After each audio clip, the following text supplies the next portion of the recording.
തമിഴ്നാട് രാഷ്ട്രീയത്തിന്റെ ചരിത്രം എപ്പോഴും സിനിമയും രാഷ്ട്രീയവും തമ്മിലുള്ള അഭേദ്യമായ ബന്ധത്തിന്റെ കഥയാണ് പറയുന്നത്. എംജിആറും കരുണാനിധിയും ജയലളിതയും അടക്കി ഭരിച്ച തമിഴ് മണ്ണിലേക്ക് സിനിമാറ്റിക് സ്റ്റാർഡത്തിന്റെ തിളക്കവുമായി പുതിയൊരു താരം കടന്നു വരികയും അധികാരം പിടിച്ചെടുക്കുകയും ചെയ്തത് കഴിഞ്ഞ തെരഞ്ഞെടുപ്പിലെ ഏറ്റവും വലിയ അത്ഭുതമായിരുന്നു. തമിഴക വെട്രിക്കഴകം അഥവാ TVK എന്ന പാർട്ടി രൂപീകരിച്ച് തമിഴ്നാടിന്റെ ഭരണസിംഹാസനത്തിൽ സി ജോസഫ് വിജയ് എന്ന ജനപ്രിയ നടൻ എത്തിയപ്പോൾ അത് ദ്രാവിഡ രാഷ്ട്രീയത്തിലെ പതിറ്റാണ്ടുകളുടെ പാരമ്പര്യമുള്ള DMKയ്ക്ക് കനത്ത പ്രഹരമാണ് ഏൽപ്പിച്ചത്. എന്നാൽ ഈ പരാജയത്തിൽ തളർന്നു നിൽക്കാൻ തങ്ങൾ തയ്യാറല്ലെന്ന കൃത്യമായ പ്രഖ്യാപനമാണ് മുൻ മുഖ്യമന്ത്രിയും DMK അധ്യക്ഷനുമായ MK സ്റ്റാലിൻ ഇപ്പോൾ നടത്തിയിരിക്കുന്നത്.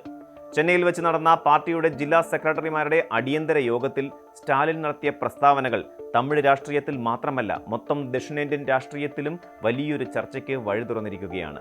വിജയ് സർക്കാർ ഏത് സമയത്തും താഴെ വീഴാമെന്നും അതിനായി DMK പ്രവർത്തകർ സെക്കൻഡുകൾക്കുള്ളിൽ സജ്ജരാകണമെന്നുമുള്ള സ്റ്റാലിന്റെ താക്കീതിന് പിന്നിൽ വെറുമൊരു രാഷ്ട്രീയ വാചകവടി മാത്രമല്ല, കൃത്യമായ ആസൂത്രണം ചെയ്ത വലിയ തന്ത്രങ്ങളുണ്ടെന്നാണ് രാഷ്ട്രീയ നിരീക്ഷകർ വിലയിരുത്തുന്നത്.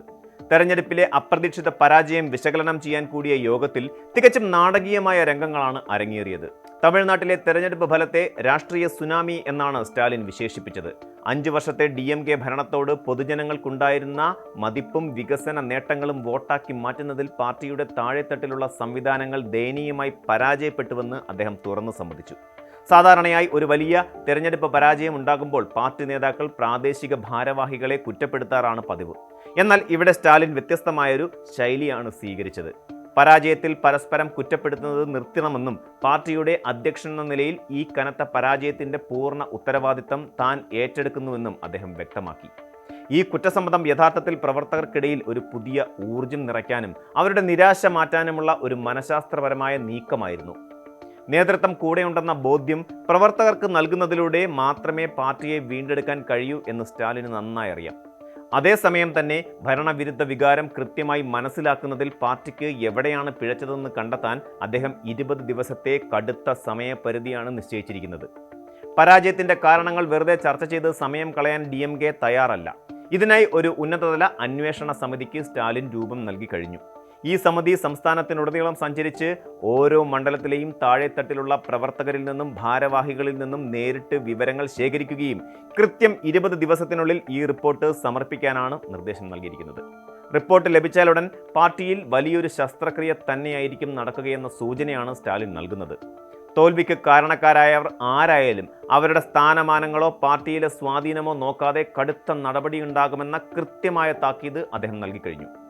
പല മുതിർന്ന നേതാക്കളുടെയും കസേര തെറിക്കുമെന്ന ഭയം ഇപ്പോൾ തന്നെ പാർട്ടിയിൽ പ്രകടമാണ്. വരാനിരിക്കുന്ന വലിയ പോരാട്ടങ്ങൾക്ക് മുന്നോടിയായി പാർട്ടിയെ കൂടുതൽ വേഗതയുള്ളതും കാര്യക്ഷമതയുള്ളതുമായ ഒരു സംവിധാനമാക്കി മാറ്റുക എന്നതാണ് സ്റ്റാലിൻ ഇതിലൂടെ ലക്ഷ്യമിടുന്നത്.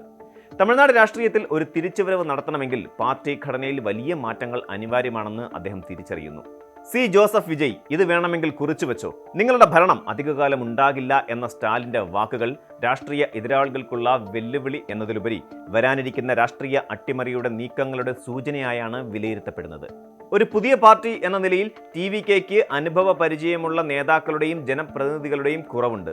ഭരണം മുന്നോട്ട് കൊണ്ടുപോകുമ്പോൾ ഉണ്ടാകുന്ന ആഭ്യന്തര തർക്കങ്ങളും ഘടക കക്ഷികൾക്കിടയിലെ അസംതൃപ്തിയും മുതലെടുക്കാൻ DMK ഇപ്പോൾ തന്നെ അണിയറയിൽ കരുക്കൾ നീക്കുന്നുണ്ടെന്നാണ് ചെന്നൈയിലെ രാഷ്ട്രീയ കേന്ദ്രങ്ങൾ നൽകുന്ന സൂചന. വിജയ് ഭരണത്തിൽ അതൃപ്തരായവരെയോ അല്ലെങ്കിൽ കൂറുമാറാൻ സാധ്യതയുള്ളവരെയോ ലക്ഷ്യമിട്ടിട്ടുള്ള തന്ത്രപരമായ നീക്കങ്ങൾ DMK ആരംഭിച്ചു കഴിഞ്ഞിരിക്കാം. ഇതിനെല്ലാം പുറമെയാണ് 2029 ലോക്സഭാ തെരഞ്ഞെടുപ്പോടൊപ്പം തന്നെ തമിഴ്നാട്ടിൽ ഒരു നിയമസഭാ തെരഞ്ഞെടുപ്പും നടക്കാൻ സാധ്യതയുണ്ടെന്ന സ്റ്റാലിന്റെ നിരീക്ഷണം. കേന്ദ്ര സർക്കാർ മുന്നോട്ട് വയ്ക്കുന്ന ഒരൊറ്റ രാജ്യം ഒരൊറ്റ തെരഞ്ഞെടുപ്പ് എന്ന ആശയത്തിലേക്ക് കാര്യങ്ങൾ നീങ്ങിയാൽ വിജയ് സർക്കാരിന് 5 വർഷം പൂർത്തിയാക്കാൻ കഴിയില്ലെന്ന നിയമപരമായ പഴുതുകൂടിയാണ് സ്റ്റാലിൻ ഇവിടെ ചൂണ്ടിക്കാട്ടുന്നത്. പരമ്പരാഗത രാഷ്ട്രീയ ശൈലികളിൽ മാത്രം ഒതുങ്ങി നിന്നാൽ ഇനി വിജയിക്കാൻ കഴിയില്ലെന്ന വലിയൊരു തിരിച്ചറിവ് ഈ യോഗത്തിൽ സ്റ്റാലിൻ പങ്കുവച്ചു. സി ജോസഫ് വിജയ് എന്ന സൂപ്പർ താരത്തിന്റെ വലിയൊരു കരുത്ത് അദ്ദേഹത്തിന്റെ ഡിജിറ്റൽ സാന്നിധ്യവും സോഷ്യൽ മീഡിയയിലെ വലിയ ആരാധക വൃന്ദവുമാണ്. ഇതിനെ പ്രതിരോധിക്കാൻ DMK സൈബർ ഇടങ്ങളിൽ കൂടുതൽ സജീവമാകേണ്ടതുണ്ട്. പൊതുയോഗങ്ങൾക്കും തെരുവ് പ്രതിഷേധങ്ങൾക്കുമപ്പുറം ഓരോ പ്രവർത്തകനും ഓൺലൈൻ പ്ലാറ്റ്ഫോമുകളിൽ സജീവമായാൽ മാത്രമേ TVKയുടെ താരപ്രഭയെ നേരിടാൻ കഴിയൂ എന്ന് സ്റ്റാലിൻ ഓർമ്മിപ്പിച്ചു. ഇന്നത്തെ കാലത്ത് രാഷ്ട്രീയ പോരാട്ടങ്ങൾ നടക്കുന്നത് ഡിജിറ്റൽ വോളുകളിലാണ്. ഈ മാറ്റം ഉൾക്കൊണ്ടുകൊണ്ട് പാർട്ടിയിൽ വരുത്തേണ്ട മാറ്റങ്ങൾ നിർദ്ദേശിക്കാനും പരാജയ കാരണങ്ങൾ പൊതുജനങ്ങൾക്കും പ്രവർത്തകർക്കും നേരിട്ടറിയിക്കാനുമായി ഒരു പുതിയ വെബ്സൈറ്റ് DMK ആരംഭിച്ചിട്ടുണ്ട്. www.udanpirappinkural.in അതായത് ഒരു സഹോദരന്റെ ശബ്ദം എന്നർത്ഥം വരുന്ന പേരിൽ ആരംഭിച്ച ഈ വെബ്സൈറ്റ് വഴി പാർട്ടിയിലെ പുഴുക്കുത്തുകളെക്കുറിച്ചും അതുപോലെ മാറ്റങ്ങളെക്കുറിച്ചും ആർക്കും നിർദ്ദേശങ്ങൾ സമർപ്പിക്കാം. നേതൃത്വവും അണികളും തമ്മിലുള്ള അകലം കുറയ്ക്കാനും സുതാര്യത ഉറപ്പുവരുത്താനുമുള്ള ഒരു ആധുനിക രാഷ്ട്രീയ തന്ത്രമാണിത്. സ്റ്റാലിൻ്റെ പ്രസംഗത്തിലുടനീളം വിജയിയെ വെറുമൊരു നടനായോ അല്ലെങ്കിൽ സാധാരണ വിളിക്കുന്നത് പോലെ വിജയ് എന്നോ മാത്രമല്ല അഭിസംബോധന ചെയ്തത്. മറിച്ച് സി ജോസഫ് വിജയ് എന്ന പൂർണ്ണമായ പേര് ആവർത്തിച്ചു പറയുന്നതിൽ കൃത്യമായ ഒരു രാഷ്ട്രീയ അജണ്ടയുണ്ടെന്ന് നിരീക്ഷകർ കരുതുന്നു. തമിഴ്നാട് രാഷ്ട്രീയത്തിൽ ജാതിയും മതവും എപ്പോഴും നിർണായക സ്വാധീനം ചെലുത്തുന്ന ഘടകങ്ങളാണ്. വിജയുടെ മതപരമായ പശ്ചാത്തലം അത് പരോക്ഷമായി വോട്ടർമാരുടെ ഓർമ്മയിലേക്ക് കൊണ്ടുവരുന്നതിലൂടെ അദ്ദേഹത്തിൻ്റെ വലിയ തോതിലുള്ള ജനപ്രീതിയെയും മതേതര പ്രതിച്ഛായയെയും പ്രതിരോധിക്കാനാണ് DMK ഇതിലൂടെ ശ്രമിക്കുന്നത്. വിജയുടെ രാഷ്ട്രീയ അസ്തിത്വത്തെ ചോദ്യം ചെയ്യാനും അദ്ദേഹത്തെ ഒരു പ്രത്യേക വട്ടത്തിനകത്ത് ഒതുക്കാനുമുള്ള DMKയുടെ തന്ത്രപരമായ നീക്കത്തിൻ്റെ ഭാഗമാണിത്. സിനിമയിലെ നായക പരിവേഷം രാഷ്ട്രീയത്തിൽ എല്ലാ കാലത്തും വിജയിക്കില്ലെന്ന് കാണിച്ചു കൊടുക്കാനുള്ള കടുത്ത ശത്രുതയും ഇതിൽ പ്രകടമാണ്. അധികാരം നഷ്ടപ്പെട്ടതിൻ്റെ നിരാശയല്ല, മറിച്ച് അതെത്രയും വേഗം തിരിച്ചു പിടിക്കാനുള്ള അടങ്ങാത്ത ആവേശത്തിലാണ് സ്റ്റാലിൻ ഇപ്പോൾ സംസാരിക്കുന്നത്. ഒരു വശത്ത് പാർട്ടിയെ താഴെത്തട്ട് മുതൽ അഴിച്ചു പണിയുമ്പോൾ മറുവശത്ത് വിജയുടെ ഭരണത്തെ നിരന്തരം അസ്ഥിരപ്പെടുത്തുക എന്ന ഇരട്ട തന്ത്രമാണ് DMK ഇപ്പോൾ പയറ്റുന്നത്. സി ജോസഫ് വിജയുടെ മുന്നോട്ടുള്ള പാത ഒട്ടും സുഗമമായിരിക്കില്ലെന്ന കൃത്യമായ താക്കീതാണ് ചെന്നൈയിലെ യോഗത്തിൽ നിന്നും പുറത്തു വരുന്നത്. വർഷങ്ങളുടെ രാഷ്ട്രീയ പാരമ്പര്യവും ശക്തമായ അടിത്തറയുമുള്ള DMKയെ തകർക്കുക എന്നത് വിജയ്ക്കും വലിയൊരു വെല്ലുവിളിയാണ്. സ്റ്റാലിൻ്റെ പ്രവചനം പോലെ വിജയ് സർക്കാർ 5 വർഷം തികയ്ക്കാതെ താഴെ വീഴുമോ, അതോ ഭരണാധികാരി എന്ന നിലയിൽ വിജയ് ഈ പ്രതിസന്ധികളെയെല്ലാം അതിജീവിച്ച് കരുത്ത് തെളിയിക്കുമോ എന്നാണ് ഇനി കണ്ടറിയേണ്ടത്. എന്തായാലും വരും ദിവസങ്ങളിൽ തമിഴ് മണ്ണിൽ വലിയ രാഷ്ട്രീയ നാടകങ്ങൾക്കാണ് അരങ്ങൊരുങ്ങുക എന്നത് ഉറപ്പാണ്.